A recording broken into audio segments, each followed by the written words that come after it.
So this is a long overdue video on why I think it is so important to pause in the beginning of your intro for outbound calls.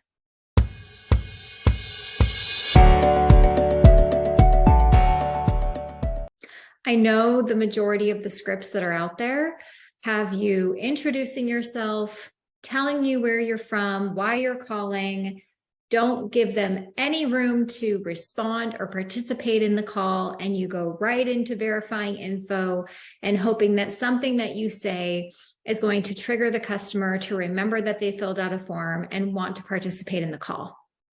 But I'm telling you right now, it's really a road to failure. So to be completely transparent, you're going to see some training videos on my page from really early on where I also said, don't pause. Because when I started, I was just using a script that was given to me. And so that's all I knew. But over time, what I started realizing is yes, I was having some success with the people that I wouldn't let them talk. And I just kept pushing my way through. But I was also still getting objections. And I'd still have to learn how to overcome those objections when I got them after I did pause and allowed them to respond. If I'm reflecting back on why I was always so successful in my intro, it wasn't because I didn't pause and kept going. It was because I skillfully learned how to overcome people's concerns and objections when I got them after I completed my intro.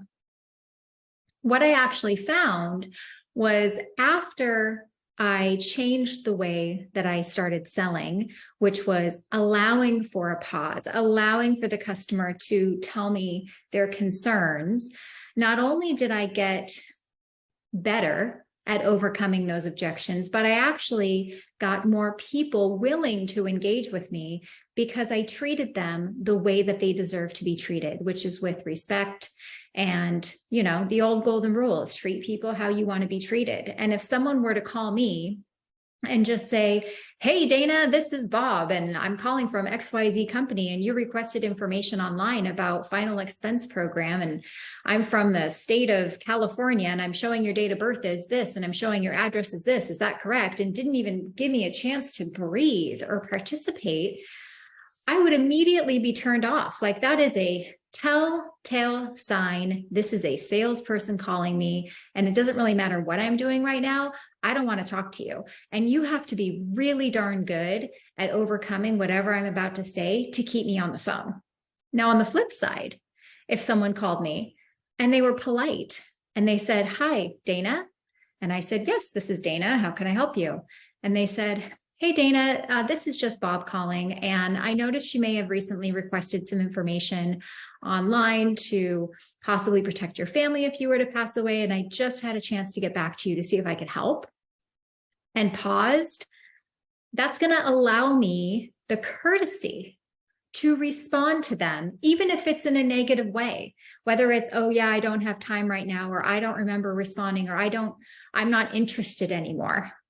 You're still going to get those objections, whether or not you pause. But I'll tell you something, if you allow for the pause and you allow for them to participate in the conversation, you will get a much better response. They will be much more likely to engage with you and hear what you have to say because you are treating them with the same respect that you would want to be shown if a salesperson were calling you.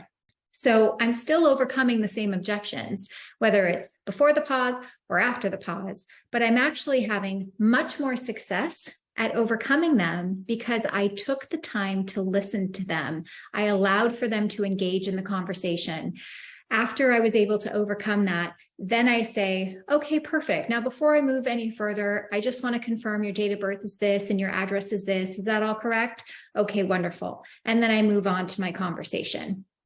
But I challenge you, I challenge everybody watching this to stop the status quo of the nonsense that the life insurance industry is pushing on you in your scripts that tell you to just ignore the objections, forget your concerns, bulldoze yourself right into that conversation so they didn't even have a second to say anything or respond or do anything. I think that is the most ridiculous way to start a phone call. It labels you as a salesperson and it brings that sales resistance way up here.